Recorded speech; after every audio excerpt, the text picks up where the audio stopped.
የሃይማኖት መምህሩ ፓስተር ሄኖክ ግርማ በስብከት ላይ ያሉ ሰላሌ የጠንቋዮች ሀገር ናት በሚል የተናገሩት ንግግር የፈጠረው ቅሬታ አሁንም እልባት ያላገኘ ሲሆን ለይቅርታና ለእርቅ በተጀመረው ሂደት ላይ በአባ ገዳዎች መካከል አለመግባባት መፈጠሩ ተሰማ። ፓስተር ሄኖክ ግርማ በአሁኑ ወቅት በአሜሪካ የሚገኙ ሲሆን የሰላሌን ሕዝብ ያስቆጣው ንግግራቸው በፈጠረው ተጽዕኖ ምክንያት በአሜሪካ ኦሪገን ሊያደርጉት የነበረው መንፈሳዊ አገልግሎት መሰረዛቸውን ተነግሯል። ፓስተሩ ለቢቢሲ እንደገለጹት ሕዝቡ ባዘነበት ሁኔታ አገልግሎት መስጠቱ ተገቢ ባለመሆኑ ፕሮግራሙን አቋርጠዋልም ተብሏል። ጉዳዩ በሽምግልና ለመፈታት የኦሮሞ አባ ገዳዎችን የጠየቁት ፓስተር ሄኖክ ነገሩ ከስሩ ተፈቶ በንጹህ ልቦና ይቅርታና እርቅ እንዲደረግልኝ አምናለሁ፣ ለዚህም ፍላጎት አለኝ ብለዋል። ይህ በእንዲህ እንዳለ ሰሞኑ የፊንፊኔ ቱለማ ቅርንጫፍ አባገዳ ሰብሳቢ በሆኑት አባገዳ ሶበቃ ለታ ተፈርሞ ለሰሜን ሸዋ ዞን የተላከው የሽምግልና ጥሪ ደብዳቤ በአባገዳዎች መካከል ውዝግብ አስነስቷል። አባገዳ ሰቦቃ በጻፉት ደብዳቤ የፓስተር ሄኖክ ቤተክርስቲያን ጂፒኤስ የተፈጠረውን ስህተት አምኖ ይቅርታ ለመጠየቅ ጥያቄ ማቅረቡን በመጥቀስ የዞኑ አስተዳደር ተወካዮችን ወደ አዲስ አበባ እንዲልክ ጠይቀውም ነበር። ሆኖም የቱለማ አባገዳ ጎበና ሆላ ይህንን ደብዳቤና አካሄድ አጥብቀው ተቃውመዋል። አባገዳ ጉበና እንደገለጹት ደብዳቤው በእኛ እውቅና እና በገዳ ስርዓት ስልጣን ወሰን የተጻፈ አይደለም ብለዋል። የሰላሌ ህዝብ ያለው በባጮ ቅርንጫፍ ስር ነው። አባገዳው ባሉበት የቱለማ ምክር ቤት ባለበት ሁኔታ አዲስ አበባ ተቀምጦ ስለ ሰላሌ መጽሐፍና መወሰን አይቻልም ሲሉ ሂደቱን ህገወጥም ብለውታል። አባገዳ ጉበና አክለውም እርቅ የሚወርደው በመንግስትና በአባገዳዎች የጋራ ጥረት እንጂ በተናጠል በሚደረግ ጥሪ እንዳልሆነም ገልጸዋል። የፓስተሩ ቤተክርስቲያን እርቅ ጥያቄ ለቱለማ ገዳ መቅረቡን ያረጋገጡት አባገዳ ጎበና ጉዳዩን በተናጠል ሳይሆን በጋራ በመምከር ምላሽ እንደሚሰጡበትም ተናግረዋል። የደብዳቤው ጸሐፊ አባገዳ ሶቦቃ ለታ በበኩላቸው ደብዳቤውን የጻፉት አባገዳ ጎበና ከራዩ ለስር በሚሄዱበት ወቅት በመሆኑ ጠቅሰው የቤተ ክርስቲያኑ ሰዎች ለሽምግልና ስለጠየቋቸው እንጂ ስልጣን ለመጋፋት እንዳልሆነ ምላሽም ሰጥተዋል። ለተባለው የሽምግልና ጥሪ የሰሜን ሸዋ ዞን አስተዳደር ምላሽ አለመስጠቱ የተገለጸ ሲሆን ከዚህም ቀድሞ የዞኑ አቃቤ ሕግ ፓስተሩን በሕግ ለመጠየቅ ክስ መመስረቱ ይታወሳል።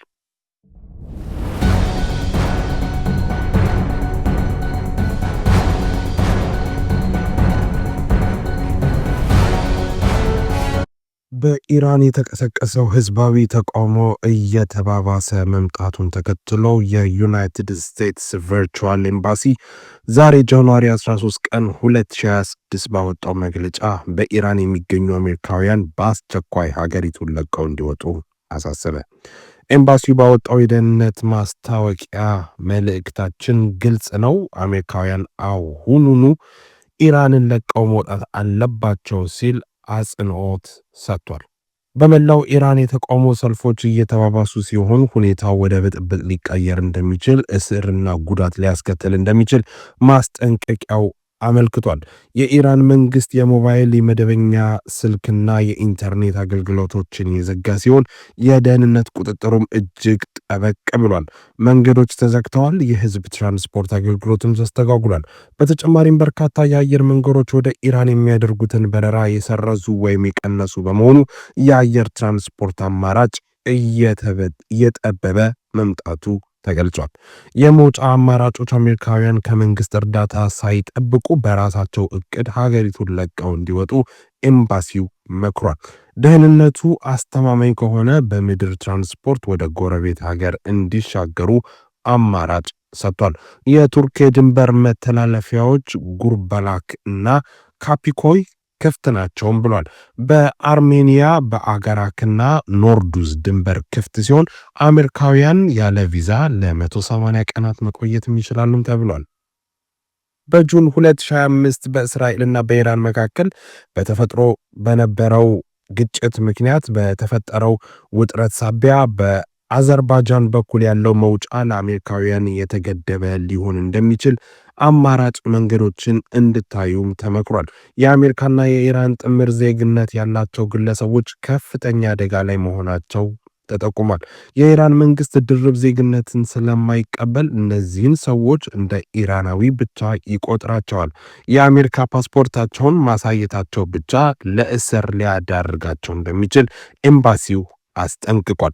እነዚህ ዜጎች ሀገሪቱን ለቀው መውጣት ካለባቸው የግዴታ በኢራን ፓስፖርታቸው መጠቀምም ይኖርባቸዋል ተብሏል። ኤምባሲው ማሳሰቢያውን ሲደመድም አሜሪካ ከኢራን ጋር ዲፕሎማሲያዊ ግንኙነት ስለሌላት በኢራን ውስጥ የአሜሪካን ጥቅም የሚያስጠብቀው ስዊዘርላንድ መሆኗንና ዜጎች በሚያጋጥማቸው ችግር የአሜሪካ መንግስት ቀጥተኛ እርዳታ ማድረግ እንደማይችል አስገንዝቧል።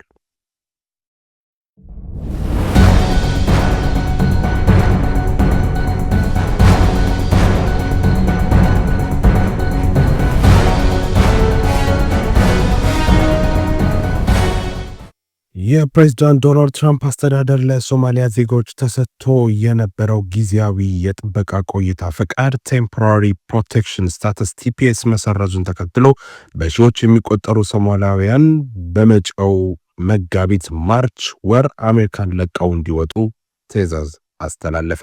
የአሜሪካ የሀገር ውስጥ ደህንነት መስሪያ ቤት ዲኤችኤስ በኤክስ ማህበራዊ ትስስር ገጹ ላይ ባሰፈረው እጅግ ጠንካራ መልእክታችን ግልጽ ነው፣ ወደ ሀገራችሁ ተመለሱ፣ አለበለዚያ እኛ በራሳችን እንመልሳችኋለን ሲል አስጠንቅቋል።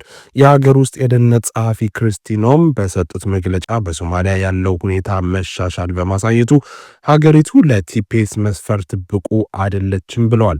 ጊዜያዊ ማለትም ጊዜያዊ ነው። በሶማሊያ ያለው የሀገር ውስጥ ሁኔታ ተሻሽሏል ያሉት ጸሐፊዋ ሶማሊያውያን በጊዜያዊነት አሜሪካ ውስጥ እንዲቆዩ መፍቀድ ከብሔራዊ ጥቅማችን ጋር የሚቃረንን ነው ብለዋል።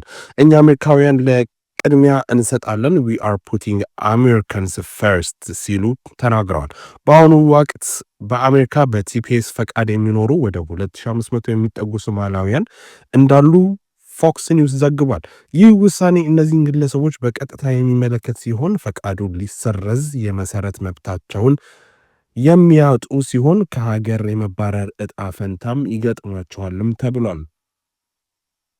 ውሳኔም ተከትሎ የትራምፕ አስተዳደር የኢሚግሬሽን እና ጉምሩክ ፖሊሶችን አይሲኢ ኤጀንትስ በርካታ ሶማሊያውያንን ወደሚኖሩበት ሚኒሶታ አካባቢ መላኩን ተሰምቷል። የትራምፕ አስተዳደር ከሶማሊያ በተጨማሪ በቅርብ ወራት ወዲህ የኢትዮጵያ፣ የሆንዱራስ፣ የኔፓል፣ የኒካራጓ፣ የበርማና የደቡብ ሱዳን ዜጎች የቲፒኤስ ፈቃድን የሰረዘ ሲሆን የሄይቲ ዜጎች ፈቃድን በሚቀጥለው ወር እንደሚያበቃለት ተገልጿል።